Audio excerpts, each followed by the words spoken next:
Experience the future of packaging and processing up close and in action. Explore groundbreaking innovations, engage with hands-on solutions, and connect with the experts transforming the industry. See how these advancements can revolutionize your products, production lines, and business. It all starts here. Don't miss out.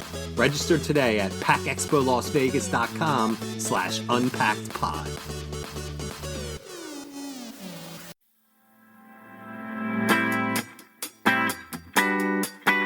You're listening to Unpacked with PMMI, where we share the latest packaging and processing industry insights, research, and innovations to help you advance your business.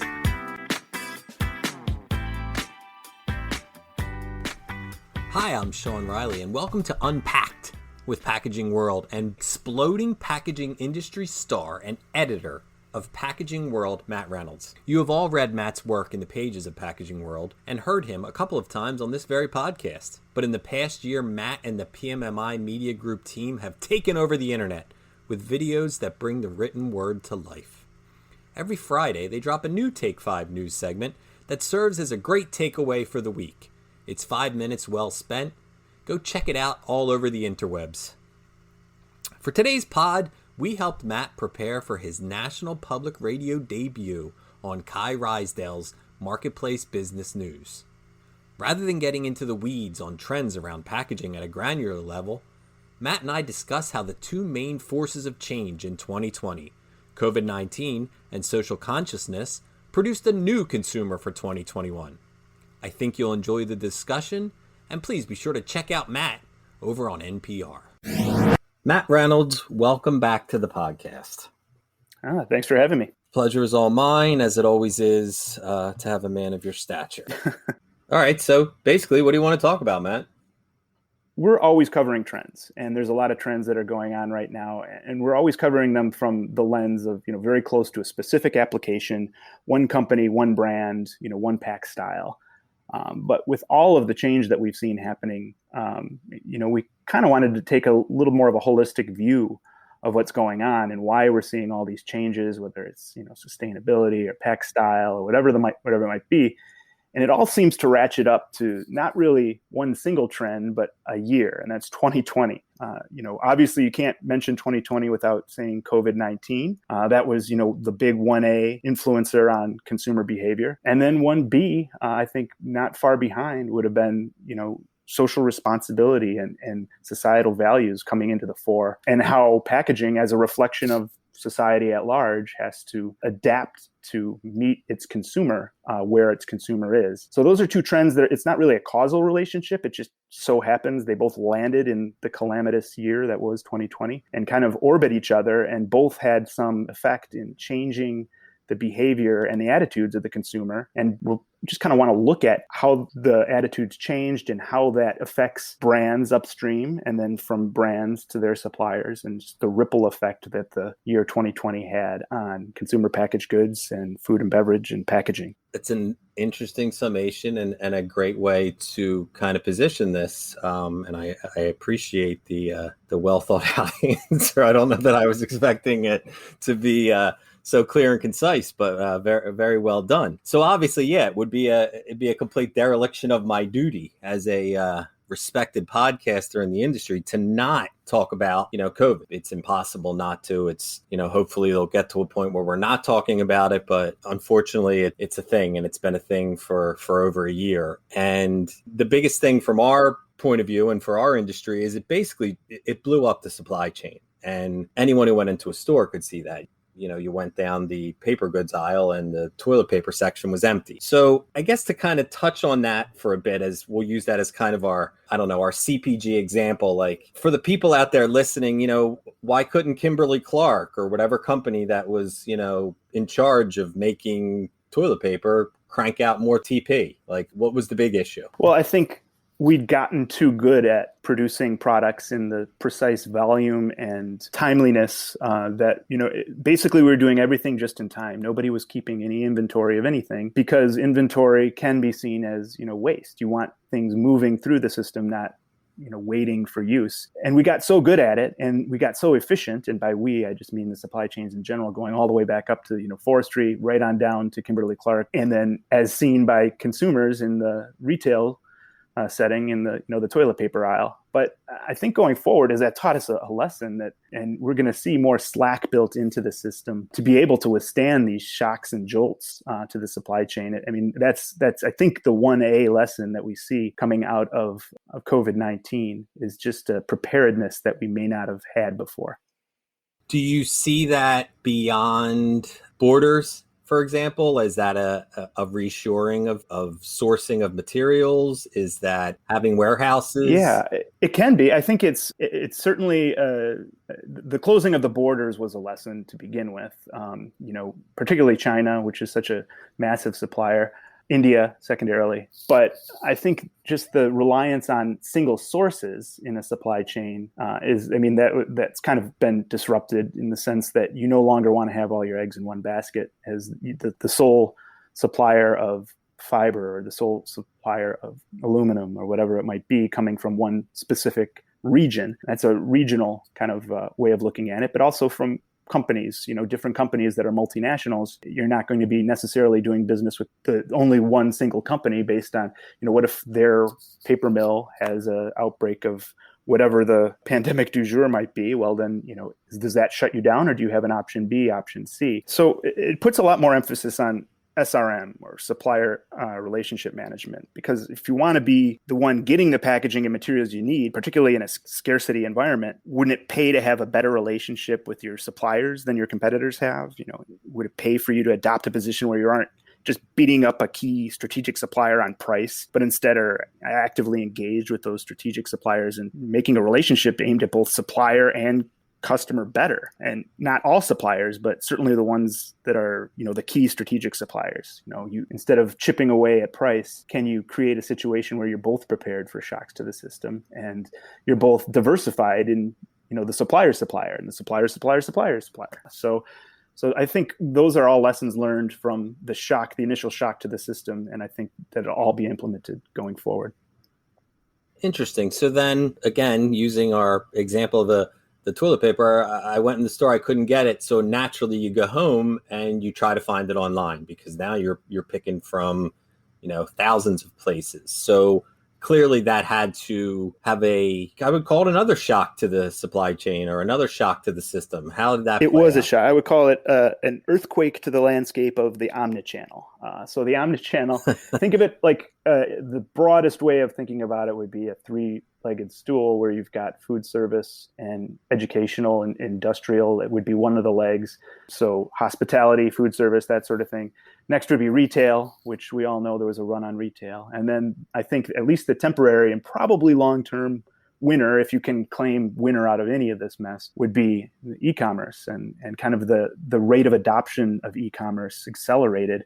So where we thought we would be in e-commerce in 2030, maybe we'll be in 2025 in terms of adoption rates, because people who just had been resistant to it for whatever reason, not necessarily just that they're troglodytes, but maybe they just don't need it. They live in a neighborhood with with everything they need within walking distance. Well, when those retail environments either shut down, food service shut down, retail's runs on certain important personal care items. So yeah, you turn to Amazon, you turn to e-commerce. So that was definitely a learning or a teaching moment to teach people who hadn't adopted it already how to use it. But that had some negative ramifications, both in supply chain and also in their relationship to packaging. Consider in a retail environment or a food service environment, there's a lot of packaging that's happening in the back room that, secondary packaging, shrink wrap, corrugated, 50-pound bags of Tyson chicken that go to your local chicken fryer shop for food service that are kept kind of cloistered from the consumer. Well, with omnichannel, a lot of that packaging ended up on people's doorstep. And what originally was, a very strong sustainability movement prior to the pandemic only accelerated. It was a hockey stick type of aha moment. I just watched a commercial the other night. It was of the world's strongest man breaking down your Amazon boxes. And it brings into focus for consumers who had been blissfully unaware just how much packaging is involved in the supply chain. So I think it's a long trail of breadcrumbs to get there, but in a way, COVID-19 has spurred sustainability in a way that, it wouldn't have had that acceleration curve prior to the pandemic. And there's two interesting things that are popping into my head off of that. And the first one is you're in Chicago, I'm outside Philadelphia, and it's a thing I've noticed, and it's happened a bunch because clearly where Philly is in the Northeast corridor, it's so close to other major cities. They're literally building these humongous, massive Amazon warehouses everywhere that are basically goes counterproductive to all these years of warehouses closing down and stuff like that because they didn't want things holding it. But it's kind of the reverse model that we're used to of these big facilities holding all these goods so that people can pick them and get them to people faster in the mail versus 50 years ago, you go to your main street and you have all these stores that offer it, or you go into your big box retailer. It all ties in, but it's sort of playing out very strangely, I guess, the way I'm viewing it, as it's sort of taking steps backwards, even though it's bringing stuff forward. And I know that doesn't make much sense. No, it does. It does. It's what's old is new again. And when you had your main street general store, you didn't have much selection. You might have 3 different sizes for whatever it might be, your tennis racket grip handle. Something is now I can get down to the eighth of an inch of grip handle for the tennis racket, and the weight and the length of the racket that's basically tailored to exactly what I want and need. And not only is that available to me, basically overnight, but I'm in Chicago, in Indiana on one side of the border, and in Wisconsin on the other side of the border, there are these massive facilities that are probably carrying inventory of that particular tennis racket. And that's another example of, building slack into a system that had been finely tuned, well-running machine, so that, supply was ramped up right before the holidays and then would dip down at precisely the right moment after the new year. Well, when you have these shocks to the system, then, maybe some inventory is necessary, some slack, some buffer. And that's what we'll see going forward, I suspect. Yeah, interesting. And not to leave the sustainability idea, because I've followed a lot of the stories you've written in Packaging World, and also watched some of your great Take 5 videos that are online that people should be checking out, where this idea, and it was at least how I would have looked at it as well, is that the idea of everybody getting everything delivered to their homes, or everybody using single-use bottles of water because, all the water fountains are closed down because you can't have, people sharing water fountains during a pandemic, all the trash from the hand sanitizer, stuff like that. To me, that would say, okay, sustainability is taking a back seat, but you've already touched on it. And I guess you can go a little bit further. That isn't necessarily 100% the case.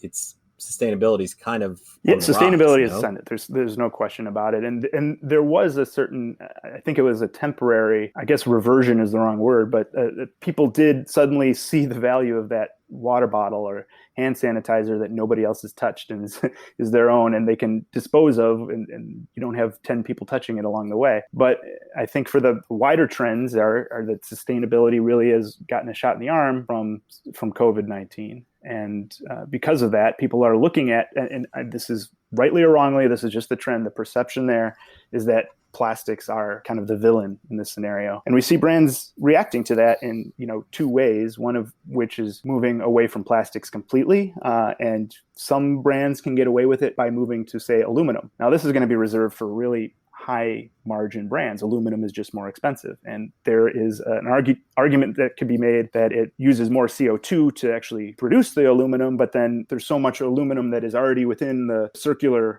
recycling chain that, a lot of that aluminum that's being formed into, say, an aluminum can has been recycled 2 to 3 times. A certain percentage of it has, at least. So I don't know what the algorithm is. Actually, it would a Nobel Peace Prize to the person who could write the algorithm for what is the appropriate or most sustainable pack design in the application. Maybe we'll see that in our lifetimes. But in the meantime, it seems to be a quagmire of competing claims and I think undue vilification of plastics, in the sense that consumers deal with that at the very end of their single plastic product packaging journey.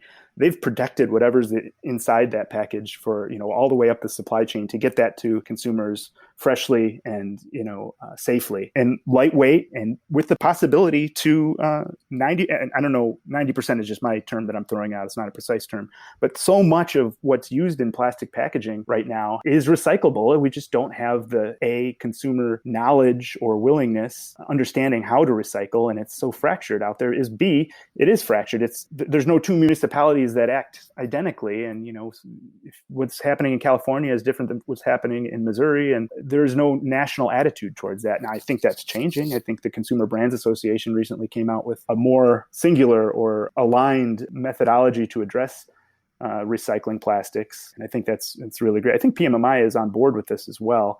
And I know it's a bipartisan thing, whether you look at plastics as a feedstock that is just another input material in a circular style economy it's a commodity that can be bought and sold and is a valuable moneymaker and an engine for the economy. Well, you want to achieve circular plastics economy. Or whether you want to keep the straws out of the pelicans' noses in the ocean, whatever it might be, then you want a circular plastics economy. So it's remarkable. And I'm forgetting the acronym now, but there is definitely a new, refreshed, and interesting push towards recycling that I think we'll see, hopefully on a federal level as opposed to municipality by municipality, to really create some infrastructure. Are you looking for better efficiency with your product conveyance? Spantex Custom Conveyor Solutions can get your products exactly where they need to be at the exact moment they need to be there. Minimize your downtime and maximize your ROI with customized conveyor solutions from Spantech. Visit spantechconveyors.com for more information.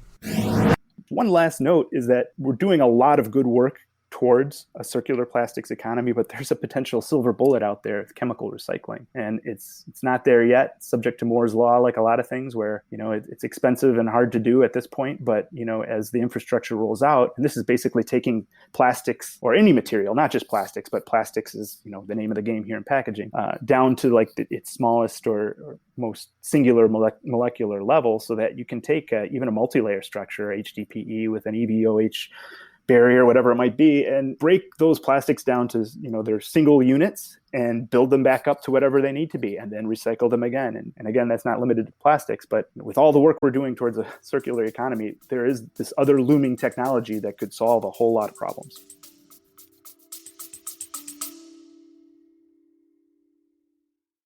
For the first time, PMMI members and Pack Expo exhibitors can gain a true insight into the competitive marketing landscape within the packaging and processing industries.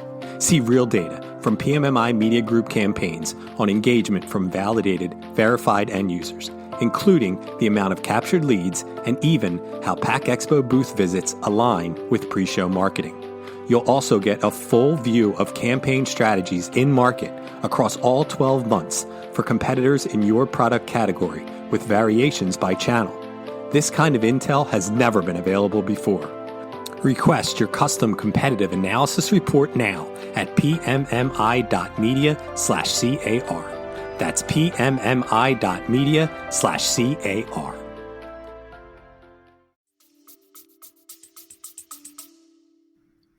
Yeah, and it's trust in the science. It just seems like that's a motto that we could have used for the last, 16 months or whatever, that sometimes you just have to trust the science, and it might cost a little bit of money at first, but in the long run, it's going to really pay off.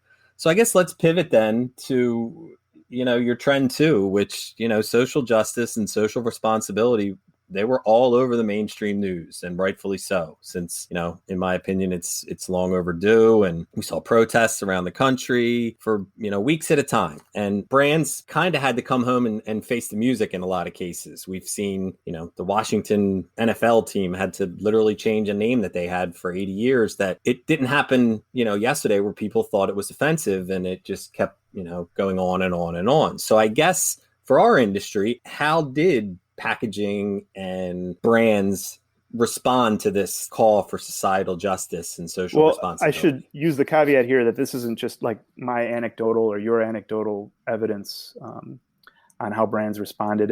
There's a great Take 5 up right now that Kim Overstreet did, and she kind of collected or curated content from the Consumer Brands Association, from Mm-hmm. ISTA, which is the International Safe Transit Association. They do a lot with ecom. Smithers Pyra, and they had a sustainability conference that Kim attended. And then she just amalgamated all of these different trends and predictions that came from these brands associations that are very close to the consumer. And ultimately, I think 44% of people, according to, this is an ISTA conference, 44% of people are going to buy from brands that actually align with their values. I think this is of a piece with sustainability, because I think sustainability and environmental responsibility is, a big picture value, is a social justice issue, but it's also more justice and gender equality and inclusion side of the coin as well. So both of those are they're of a piece. So consumers are telling brands with their wallets that they want the brands to have a stance, to say something, to have an opinion, and to vocalize that opinion in a way that lets them know where they stand. And brands are, they can't stand idly by in the corner and sell to both sides of the aisle, apparently, as easily. But this started with, you mentioned the Washington Redskins. I had the same experience 15 years ago with the Fighting Illini in Illinois. But it's the racially charged imagery that brands, as is their right, as private brands, they're getting rid of these mascots in favor of more inclusive type of brand stance, for lack of a better word. But that's not always a negative thing. It's not always a reductionist thing, or reduce or get rid of certain stances. I mean, we just covered a great story from Hershey, which kind of benefited from the happy accident of their name, of Hershey. They ran with a campaign. It's actually was Hershey Brazil specifically, but March 8th is International Women's Day, and they ran with a month-long campaign featuring art, music, science, packages that are designed to celebrate art, music, and science from women. And that's no easy undertaking, considering, Hershey's got an iconic logo that's existed for 100 years. And they're doing packages in the millions. The volume is ridiculous. So, taking one small sample of 1 month's worth of runs, and if you look at our story on it online, you'll see this isn't just one shift from one pack to another. There were probably dozens of different artists that were brought in to redesign the package for Hershey and have these specific one-off style packages. But that's done via digital printing to the rescue, because they're able to, instead of having to create a new mold and a die for each and every pack, suddenly you have the capability to shift on a dime, run a different pack design or a multitude of different pack designs for 1 month only, and then right back to your traditional classic Hershey bar. And that's kind of packaging as a reflector, or as a billboard, or as the messenger for a company or a brand's social justice campaigns. But just this week, I've came across a Unilever project that really is exciting to me, and I'm following up with the folks at Unilever right now, hopefully a story this week or next.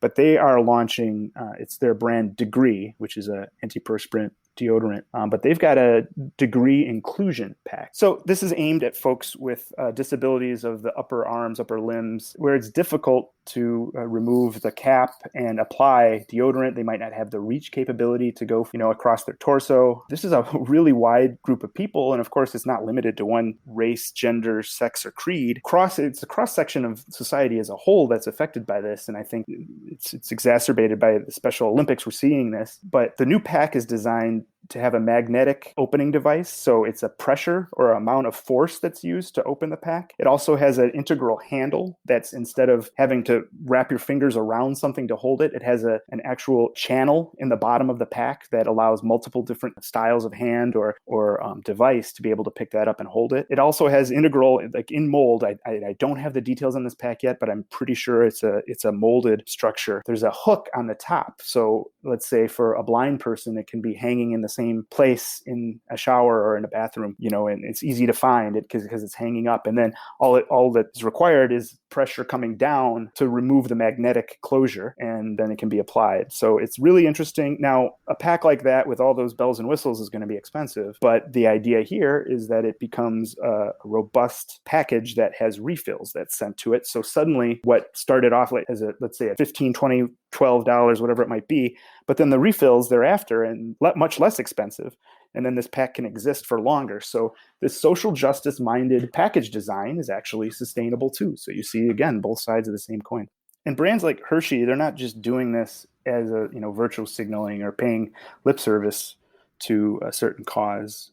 They chose the Hershey movement partially because 52% of the leadership at Hershey is female, and that stems right up to Michelle Buck, who's the CEO. So we can't look at this completely cynically as a play for consumer dollars. These are things that brands actually do stand for. Very interesting. So we have gone all over the place in terms of the last year. I think we've had a bunch of issues. I guess to kind of put a button on it, what's next? How do we get from there to the next step? Like, what is going to happen Good question. now? Well, I would say that the two examples I just gave are Hershey and Unilever, and those are brands or brand owners with the most resources, with the deepest pockets, and probably entire divisions on R&D. Meanwhile, for most other brands, or I would say for the vast majority of food and personal care CPG product brands, they've been struggling just to keep up, just to make sure product needs are met. SKUs, which had been, obviously we know the trend of SKU proliferation, they'd actually squeeze the number of SKUs at a lot of these brands to concentrate on the highest volume items that they can just keep churning through nonstop. So we actually saw a contraction in the number of SKUs in the industry over the last 16 months or so. That kind of coincided with the homespun feeling of, looking for wholesome, nostalgic foods. You can imagine Campbell's tomato soup probably had a good few quarters there. But what I mean to say is that there's been a certain amount of pent-up innovation. These brands haven't been blind to what's going on, either on sustainability or social responsibility trends that the consumers are asking them to address. They just haven't had the capacity on their lines to be doing a whole lot of R&D and testing new products and spinning off new SKUs that might hit a new market or hit, well with a certain group of consumers. But I think we're normalizing. I think this, what I mentioned before, kind of this earthquake to the landscape of the omnichannel is kind of recalibrating in a way that might be somewhat permanent, at least in the near term. And based on that, you'll see brands that are gradually seeing capacity come back. And with that capacity, ability to start experimenting with new pack designs, new ways to express who they are in terms of what they stand for and the values they believe that'll resonate with their customers or their consumers. And the other factor is we haven't had a chance to have in-person events to really connect the dots of what might be available out there. Again, 16 months, we've also seen that people haven't been able to get together and exchange ideas as easily as they have in the past, just because the big packaging shows like Interpack, Pack Expo Chicago, those are the big ones, just haven't been able to happen for obvious reasons because of COVID-19, because of borders being closed.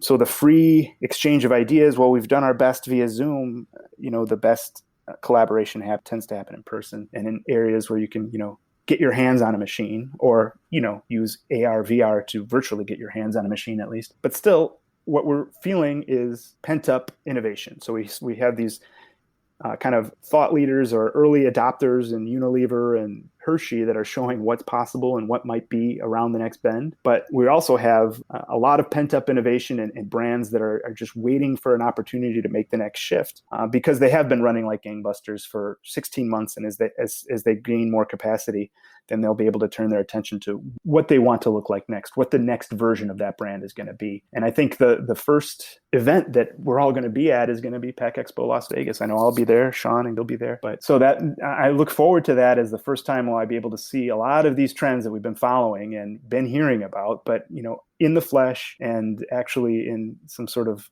application going forward.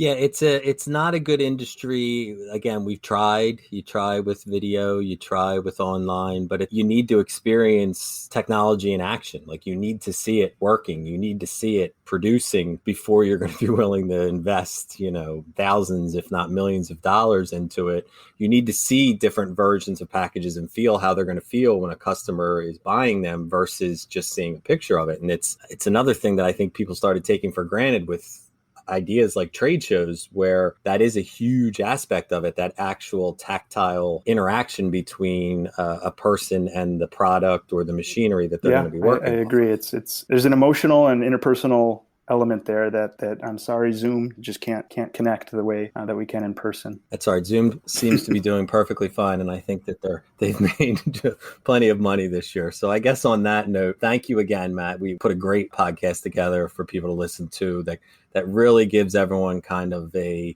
30,000 foot view, but then we got in there real deep on some real issues and real things that are happening out there. So I want to thank you for taking all this time to come on here and talk with us. Yeah, it's been fun. Thanks, Sean. Please rate, review, and subscribe. To do that, go to the iTunes podcast or Spotify app on your phone and search for Unpacked with PMMI.